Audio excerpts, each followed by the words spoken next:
Единствениот македонски кошаркар кој што играл за NBA, момент актуелен председател на Кошаркарската федерација на Македонија, љубител на тетоважите, татко на 3 деца, Перо Антич, гостен со мене во студиото на Репортер. Перо, добро дојде. Добро ве најдов, фала на поканата, задоволството е моје. Ти благодарам што дојде и знам дека ќе имаме супер мобет со оглед на тоа како ни тргна уште пред да се уклучат камерите. И сега кога влезе во студиото приметив дека ја свитка главата пошто не можеше да влезеш. Навика, пуста навика и болка. Ама некако и вратава е пониско од тоа колку си ти висок. Кога стана колку си висок? 211. Кога стана свесен дека си повисок од сите други, од другарите? Од вратите. Аха, од вратите, така? Кога престана, кога морав да се навал. Па не, родителите се високи, но со спортот доаѓа некој екстра извишување. Јас во 6:7, знам дека пораснав така 10 сантиметри. Кога почнаа болка, колена и све тоа. И со спортот. Затоа викаме почнете да спортувате и на деца, не само за раст и за здрав дух и за све. И добро, колку е тешко да се најде гардероба за висок човек, со оглед тоа што кај нас нема нешто кој знае колку такви. Од каде ја нарачуваш гардероба? Па, имам среќа дека бев, како што кажа во Америка, купував ко дете на Нова година, кога е само купуваш и сега си ги носам истите работи. Подолго да ти Подолго да траат. И некаде не знам каде не се сеќавам, прочитав дека во една машина за перењалишта ти собирало 2 дреса и 2 шорца. Вистина е тоа или 2 дреса и 2 парапатики. 2 парапатики, аха, така. 50 и пол, така да и тоа е тешко да се најде. Но колекционер сум на патики, така да ти треба подолго време да ги износам. Постариот син Лука 40 седмица, доаѓа ги погледнува патиките, му кажам, сврти се. Тоа се мој, ти ги си, не е мој, јас ги собирав, тие нема шанси. И така. Неодамна се бираше нов председател на МОК. Колкава поддршка му даде на Даниел Димовски? Дали сметаш дека тоа е вистинскиот избор? И зошто на крај главна вест беше повторно ајде побрзо да гласаме, маленко има деца за чување? Па не, Даниел Димовски заслужува да е таму. Огромна поддршка има од Кошаркарската федерација која застапувам.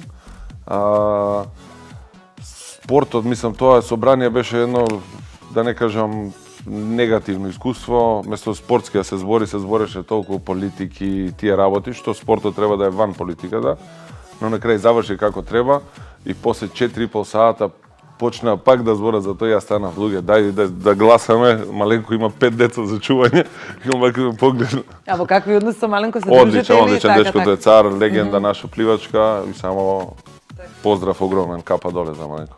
Како актуелен председател на Кошаркарската федерација на Македонија, колку се подобри кошарката од кога си ти начело на оваква раководна функција и со оглед на тоа дека ти завршува во мај мандатот, дали сакаш повторно да Вака, јас да кажувам е невкусно и неубаво. Тоа го знаат, го може да го кажат клубовите, играчите и јавноста. Ние пробуваме со нашето искуство, Тодор Гечевски, Владимир Георгиевски, секретарот и директорот, да ги подобрим условите.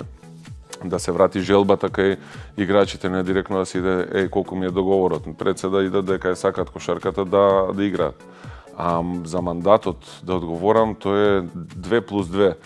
И они имаат право клубовите. Мене ми е мандатот 4 години, 15 мај, дека со мнозинство може да сменат. Искрено, не сум оптеретен со таа работа. Ако не им се свиѓа на некој работата, чао, довиѓење, знаеш, ќе дое некој подобар, али да се смени за подобар, не само да менуваме као што е, да не кажем и политиката наша и било што, само да менуваме, а никако не менуваме за нешто подобро. Пред да позборуваме за успесите на македонската кошарка и онаа генерација од 2011 година кога навистина убавите времиња освоивте голем успех, сакам малку да позборувам околу проблемите кои што во моментов ги имаш со клубот со раководството на МЗТ. Уште сте во некоја. Па немам јас проблеми, они имаат проблеми. Така? Јас не гледам зашто од моја страна. Еве, ја ќе ви кажам, мене ме става до коалиција со работнички, со Кошаркарскиот клуб Гостивар. Гостивар и работнички немаат ни еден тренер ни во академија, ни во репрезентации. МЗТ има 5 луѓе во академија стајани од моја страна. МЗТ имаат во А репрезентација 3 тренери нивни. Во сите млади категории имаат од МЗТ тренери. Кога беше за Јадранска лига за да се помага, лично јас со моите познаници од Јадранска лига помагав за МЗТ. Искрено ја не знам зашто, него нека си настават, ја немам никаков проблем, зашто тоа би било домино ефект и немам никаква немам добиток од тоа да се карам со нив, зашто ние треба работиме заедно за подигање на кошарката. И тоа е глупо, гледате, од мене нема реакции, ни на интернет, ни на ништо. Иако се тоа тешки навреди, ама покажува тоа какви личности се они. Добро, од ова што го гледаш сега во однос на подигањето на кошарката, колку сметаш дека младите деца се повеќе сакаат да играат кошарка и колку е актуелна кошарката? Кошарката е во подем, се разбира после 2011 сите беа за кошарка. После таква нација сме, мислам и општеството е такво, сакаме успех и сакаме брз успех, не да се работи константно, постепено и после да стане некоја константа. После ракометот стигна до 5-то место, сега сите сакаат ракомет, да. А кошарката, ние работиме уште од млади, значи активиравме и мини баскет лига со возрасти од 4 до 7 години, што не било кај нас. Во скоро време треба да дојде Junior NBA во Македонија, така да се концентрираме највише на младите, зашто од нив треба да ствараме. 2011 година, еве ќе ја спомнам, беше година кога навистина македонската кошарка го достигна врвот, не дека не можеме нели ние и подобро. Македонскиот инат Ете така, што се случи? Можеш ли да се можеш? Може. Знам дека секогаш така да врвот на мојата, да кажам. Што се случуваше тогаш? Прво ме интересира како ви испратија од Македонија, со алал или со муабетот, ајбе нашиве пак ништо нема да направат, како што сме навикнати секогаш да. Па ете ти знаеш, и ме праша и ти одговори, да. Па и ние знаеш, ние отидовме, сега не е тоа навика, ние сме прво бевме една група на војници, од економот до председател сите заедно. Немавме услови ни приближно као сега, да не кажам папучи носам, као реков, 50 пол, 46 се дао и ти се зезаш, ке ги даеш на друго, она, знаеш, имаше некоја хемија, некоја хиерархија што се пратеше без разлика кој е капитен. Нас ни помогна највише нашиот народ, после првиот надпревар со Црна Гора. Ние секој се собиравме во собота, ја и Тоше Гечевски сме цимери, сите заедно се собираме и јас на компјутери, сега ќе ги гледаме коментарите. И нели дрва и камења, трупови, ваката, да не отвараме вокабуларот за тоа, како? И инатот не фати. Види одма како дрва, камења, ние да стигнеш до европско е прво тешко. И ние вториот надпревар го победивме, пак отвараме зверови, без сакаме све и ние воопште не ни значеше тоа, дури кога дојдовме тука, значеше тоа многу и како не пречека, а највише значеше кога видовме политички партии од различна националност, разни партии, да не кажам гушнати, значи народот беше сплотен и заедно. Сакаме успех и тоа беше најголемата добивка за нас. Добро, под колкав притисок го игравте оној надпревар кој што се погаѓаше во истиот ден кога беше и независност. Да, 8 септември. Ја го гледам толку предизвик беше. Еве, ајде сега као роденденска желба, како би било се и ние да победиме без разлика со кој игравме. Значи пред тоа од искуство, да не кажам сега идеме со глава кроз зид, него кој иде и играме сега со овие.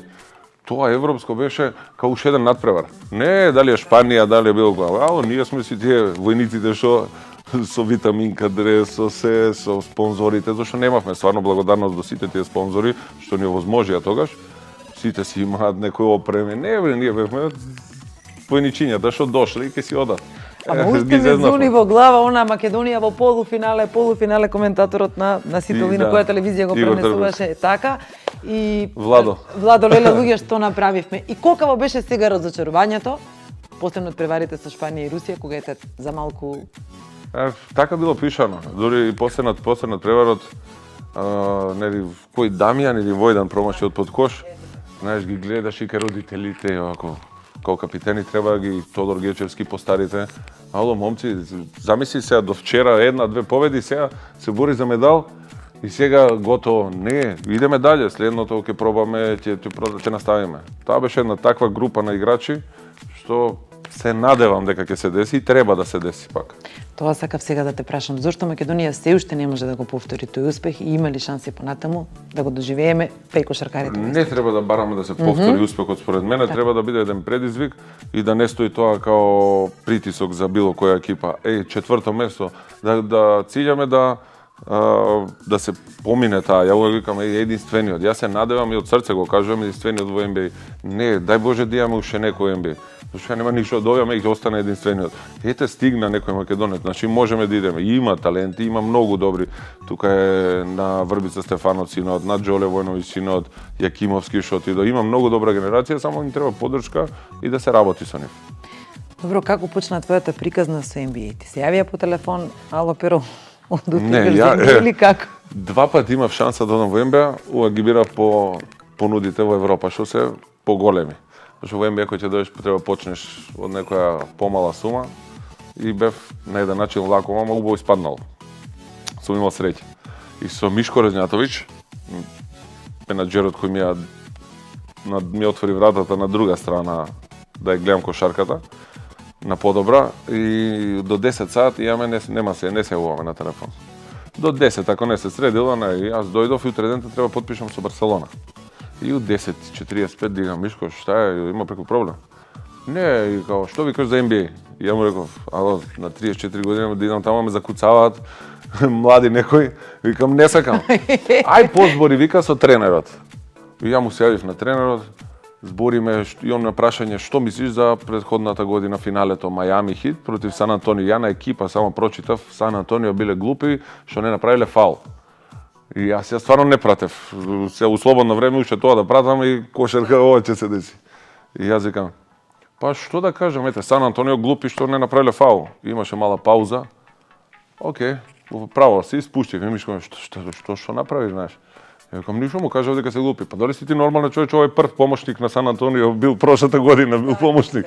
Ја викам, па што да правам? Тоа ми дојде, тоа го мислам сам. Пуста искреност. Пуста искреност и отидов во NBA. Така. И кога дојде таму што се случи? Првите дени. Па кога дојдов во NBA, прво ти е чудно, ете, на 34 искусен или колку години да имав. Знаеш, леле, сега првиот притисок сам си правиш, сами си правиме во глава, психички притисок. И на првиот тренинг ги гледаш, до вчера си гледал на телевизија, сега со нив си нов начин, прво притисок нема никаков. Да рековме, let's go, губиш еден надпревар. Дечки направивме многу добри работи. Чекај бе, у Европа, утре ќе те вратат на тренинг, у 6 бајле да тренираш, да те казнат со пари.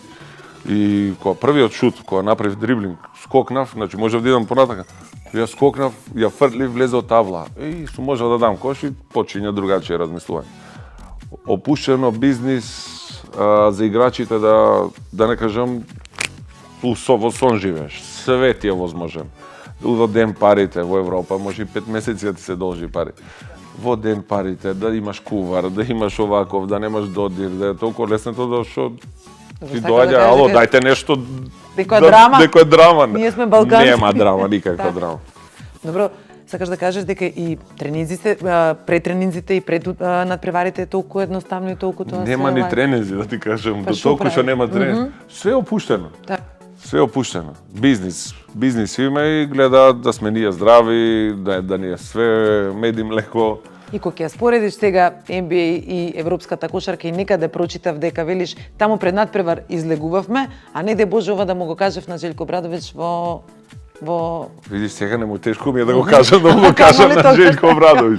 Нема Желјко Обрадовиќ. Искачам пред надпревар. Па знаеш, во Европа после надпревар не да може да изгубиш, нема шанси ни да прошеташ. Овде можеш и пред надпревар да излезеш. Не е тоа дека мора да се деси или дека е правилно. Може да излезеш, кај нас кој се каже ти излезам, еве го иде да глави. Може да излезеш на вечера, можеш овакво. Тренерот ти вика, не, има подобар ресторан таму, отидите таму, знаеш. И ти сега автоматски во себе кажеш, чекај се, ова е се кул да го искористам на културен начин. Нема никаде да отидеш да наштетиш, сам ќе се бидеш, ќе сакаш да си спремен и све. И тоа ти е опуштено во Европа. Дали гледа некој, дали некој гледа, че гледаш да искористиш секој момент нешто да киднеш. Американските медиуми големо внимание посветија на јас сега испаднав експерт за кошарка, ама морав да се спремам за овој интервју. Посветија големо внимание на оној фаул со Леброн Джеймс, така? Да. И што се случи тогаш? Па ништо, ја имам некој став на домашен терен, не сакам никој да го искористам зборот да врши нужда на мој терен, да ме закуцава или нешто, кој god да е. И едноставно јас скокам, ама Леброн е Леброн. И сега тоа беше финале исток, и Атланта во историја прв пат стига и го фати он чекорот да ја закуца. Ако скокнев, тоа ќе беше постер пар екселанс.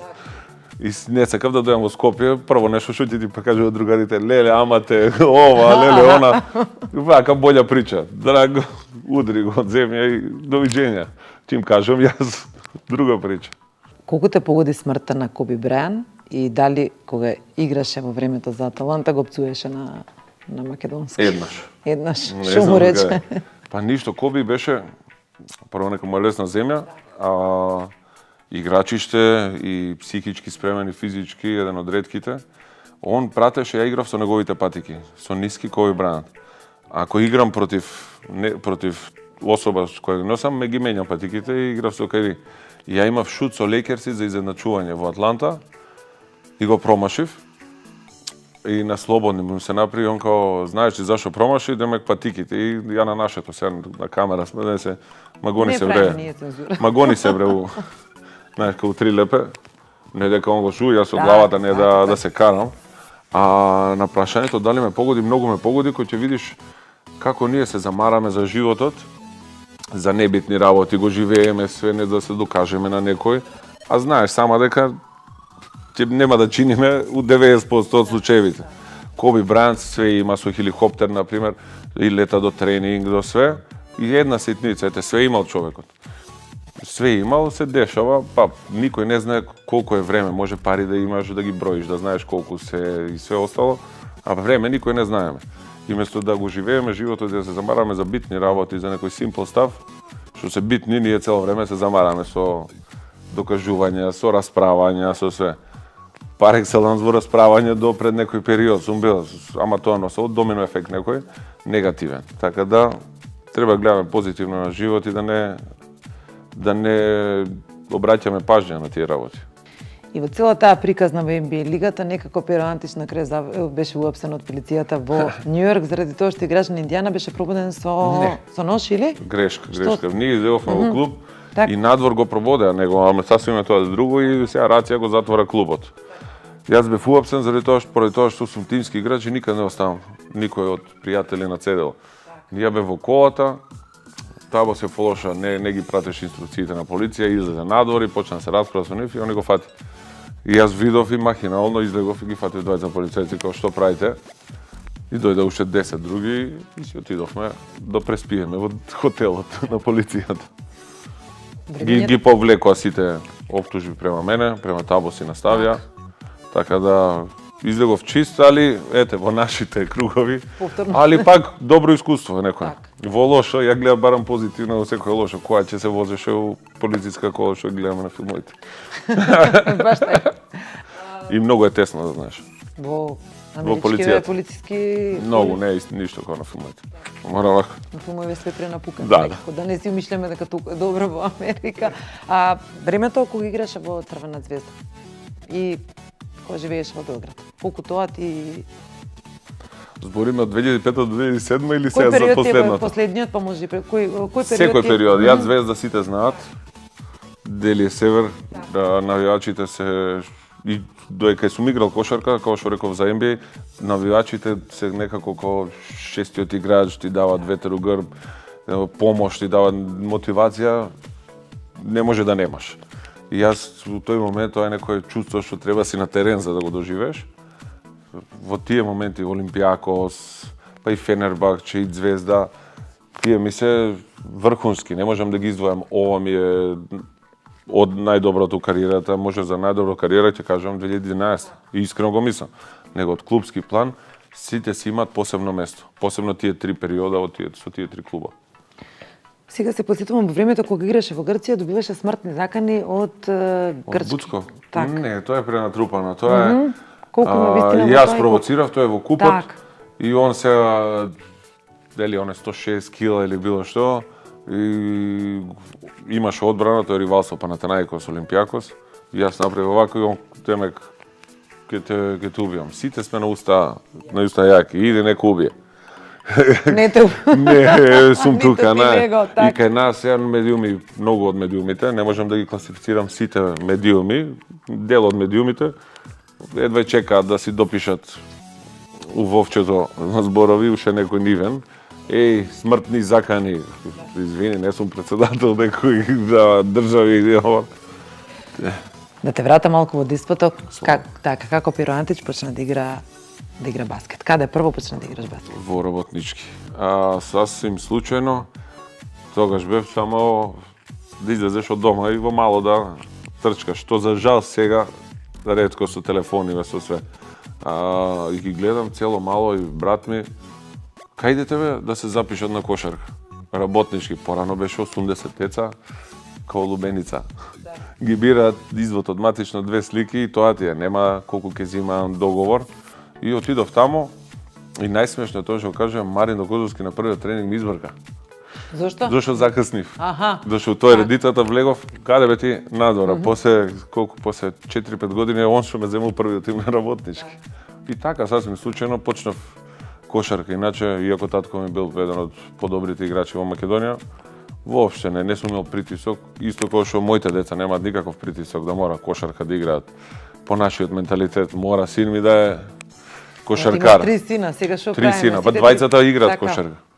Сте гледаш ли во некој од нив тројца себе си или се уште не можеш да се препознаеш? Не, они се различни карактери, не би сакал така да се гледам ја у себе. Тоа е некој не знам, не ми е убаво да го објаснувам, ја да се гледам во нив. Јас сакам во нив да се здрави, живи и да се среќни. Лука тргна тенис да тренира. Знам како притисок има у кошарката кај што живееме. Па се врати на кошарка, па Павел сега почна кошарка. Павел пливање, му досадува на Павел, знаеш, на средниот син. Пливање, кај Наташа Мешковска, па тенис и сега кошарка. Павел си е карактер, Павел дури на тренер му рекол, јас сакам да играм кошарка, ако може да не трчам. Знаеш, си ги измислува и правилата. Така да најважно ми е да спортуваат нешто. Така. Најстариот син има 14. Лука 14 во февруари, 13, сега ти ви кажа. Најстариот син пред да започне емисијата ми кажа дека имал трема дека не те пушта да ги гледаш неговите надпревари. Не ме пушта, него не сака. Зашто јас као родител, као гледам без разлика, ми се дере. Ајде, ја не знам, јас сум навивач. Од наше време. Едноставно, тато, смири се, тато. Мислам уште од почетокот. Сега кој ќе идем, сум уветил, мирен сум, не се кире. Ке дреам, капулјачата дури ја ставам, знаеш, овака. Ипак има и притисок сега, као заради функцијата, заради презимето што го носи, ама се носи зубо. Пред неполна година, мислам дека и на нашиот портал објавивме дека на 3 деца им дозволи да ти ишкртаат колата, некако сеќа почекаме. И 4-то дете. Тоа беше ти. Тоа сакав да те прашам, колку ти, твојот кејф го истера преку децава, да ишкртат колата 50-50? 50-50. Што се случи со Мустангот? Ќе ни помине, вајде ќе го видиме така. Ќе помине тука. Јас на станот на Водна имаше еден голем бел зид и ми беше кејф да со деца да нешто они нацртаат некој нивен цртеж и ги заборавив тие спрееви во колата седеа и не знам како дојде, дали мене ми текна сега на камера или на некој од зинчињата, еден ден тато да ајде да обоиме колата. Али они мислеа да обоиме друга боја. И ја еден ден ми дојде така пресреќен, паркиравме и почнавме. Дури комши неколку се спуштија на некој дел да си направат. Значи се пушиле цело мало. Да, и затоа като колата е Тим Антич. Тим Антич, да, и 12-ката која нацрта? Мој дрес. Па да, и тој вика таа горе звездата која нацрта, сигурно не Петар, не може да се качи кој јас. Црвена звезда мора да има на колата. Добро, морам да те прашам, татко на 3 деца, меѓутоа зад себе имаш и зад тебе и разводот. Како на децата им објасни дека ќе се разделите со сопругата? Па како се вика, постепено. Најважно е во било која врска све да заврши како што треба. Ние имаме приоритети, децата се приоритет. Ќе остануваш најдобар другар, и боле добар развод него лош брак. Не викам дека сме имале, чим сме одлучиле, најважно е да се заврши како што треба. Лука е голем, они се уште мали, понекогаш прашуваат, но најважно е и Лука знае, сум зборал дека увек сме тука еден за друг и за нив и никад не треба тоа да име во главата. Не знам дали е вистина тоа дека во зградата во која што живее поранешната сопруга се земал стан за да бидеш ти поблиску до децата? Тие станови се земени од поодамна. Во првиот влез они живеат, во вториот е стан што е припаѓа на Ружица и во третиот имаме уште еден мал стан што е мој, а јас земав на 200 метри. Купив нов стан кај што сега живеам, за да бидеме блиску. Зашто они ми се животот, они се приоритетот и не може тоа никој го смени. Добро, бракот е позади тебе, дали е Перо Антич сега заљубен во некого? Ќе кажам, сама знаеш дека приватен живот ретко сум го зборал, сум среќен, сум исполнет. Така? Па ако тоа значи заљубен. Значи имаш некој покрај себе? Да. И си среќен? Да. Нема да ни кажеш? Не знам. Ќе го причутиме као Сандерс. Ќе ми кажеш или не? Не. Љубител на тетоважите, дали си зависен од тетовирање и дали сите важни моменти ги имаш нацртано на телото? Да, љубител, зависен. Секоја тетоважа си има значење, а за слободно место имаше некој. А колку, пробувам да ги направам една. Не знам искрено колку се. Добро, кога прв пат ти се појави желбата за да се тетовираш? Желбата татко ми ме натера, искрено. Не да мисли дека ме натера да се тетовирам, него јас на буцкање реков ќе ставам тетоваж, ако ќе си излезеш од дома, ако сам ќе заработуваш, знаеш, у наше време, иначе ти сечам рака, нога. И ја прво нешто што отидов во Грција сам да живеам, прво и на ногата, тато. Да не знам дали ќе се истетовирав, да не кажеш тоа и таков сум цел живот. И сега постојано ги... Па да, сега почнав пак пред 1 месец. Огромен поздрав до Горан Мичич, легендата и за мене најдобриот тату. И кај него почнавме секоја недела. Македонското знаме да го имаш и ти награди или химната некаде, исте тоа ете. Да, знамето уште 2011 ли беше? Да, 11. Веројатно после тоа. После четвртото место го истетовирав. Од она што успеав да го дознам за тебе, дека телефоните ти се голема страст? Сати, патики, коли, телефони. Зошто ми рече пред почетокот на емисијата, ево што еднаш го ставив на рака и повеќе не? Па не знам, многу ми е некако цело време ми вибрира, цело време ми излага тука и реков го трнав. Ама си ги чувам сите работи. И телефоните ги чувам од 2001 исто сите. Од 2001 сега да кажеш дека имаш и Све, и Nokia 3310, Sony Ericsson, Malio, сите. Колекција на дресови? Имам. Имам и од пријатели, од NBA играчи, од Алисија претежно кој ќе дојам, Лука, Павел ми ги зима. Освен твоите дресови, твоите деца, кои дресови бара да им ги... Па сега бара Лука од Адето Кумбо. Од MVP-то, па ако ќе отидам во Грција, се знаеме, заедно игравме и на All-Star. И брат му го знам, од кога беа деца, он играл втора лига во Грција. Има Лука од Лука Дончич дома, подпишан за Лука, од Богдановиќ, од сите. Например, Лука Ептен сакав третата Евролига титула, таа слика и во музеот на Фенербахче.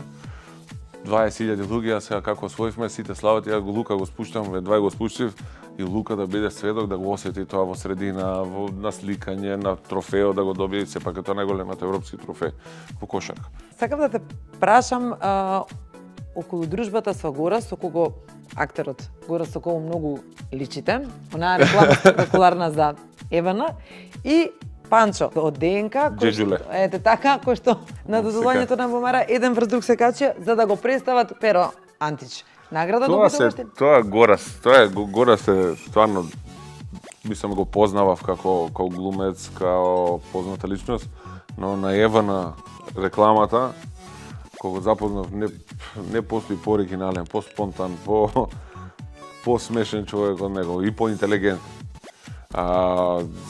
Идеи во секунда му доаѓаат и сега цело време го фура тоа. Галјавицата. Антич или било што. Ни фала такви моменти, такви луѓе да те развесели.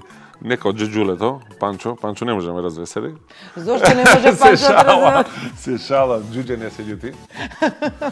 Многу години, не, така се викаме, многу години сме заедно, не знам дали знаете, исти ден сме родени, исти месец со Панчо, само он е многу постар. Заради тоа он има изгубена коса, јас заради нервирање. Да, Панчо е постар, многу постар, 3-4 години е постар Панчо од тебе? Па нека биде 3-4, нема да кажам, мислам дека 80, ама дека биде 78. А ти која година си? Сум стора, јас сум младо дете. Ау, шо збориш? Само се избричив келјав за имидж да изгледам како гораст. Поздрав до Горас и до Панчо, а му пишав на Панчо, ако знаеш некоја анекдота за Перо Антич, молим те кажи ми за да знам што да го прашам во емисија. Затоа што знам дека се Значи од него се избацила нешто. Не, ако се сетам ќе ти кажам. Знае дека не. Многу те респектира и не сме точно. И ја го респектирам и огромен респект и за Панчо. Каква смена направи сега со спортскиот дух. Не промашува еден ден, си крши рекорди 10 километри, така да еве Панчо направи нов предизвик, од мене идеја, направи некоја групација, па да те пратиме и тебе. Вака дома се залежени. Сосема за крај, во моментов, во каква ситуација е македонската кошарка и што сметаш дека ќе се случува понатаму? Кошарката е како што кажавме, без публика, со сите овие протоколи што се морални, заради нивното здравје што е пред било што, не е тоа. Нема дух, но мора да иде. И кошарката е единствен спорт сега што се игра во моментов. Бевме критикувани зашто не сме излегле да играме, низ цел свет се игра фудбал, се игра ракомет. Здравјето беше пред све. Јас да правам некои квази тестови кои не поминуваат кај доктори и да го ризикувам здравјето на играчите и плюс кривично да одговарам, нема теоретски шанси. Поради тоа што затоа сега е во застој и ракометот и фудбалот, ние го чекаваме правото време да дадат тестови, да ги испратиме сите протоколи, да се изгласа протокол, така да еве постепено сега кошарката си се дига на ниво. Пак некако што треба да биде, без навивачи, без публика. За мене спорт не е спорт. Ти благодарам на гостувањето, благодарам што беше на убавиот муабет и ти благодарам што беше гостин во студиото. Ти благодарам и тебе на покана, се надевам наскоро пак.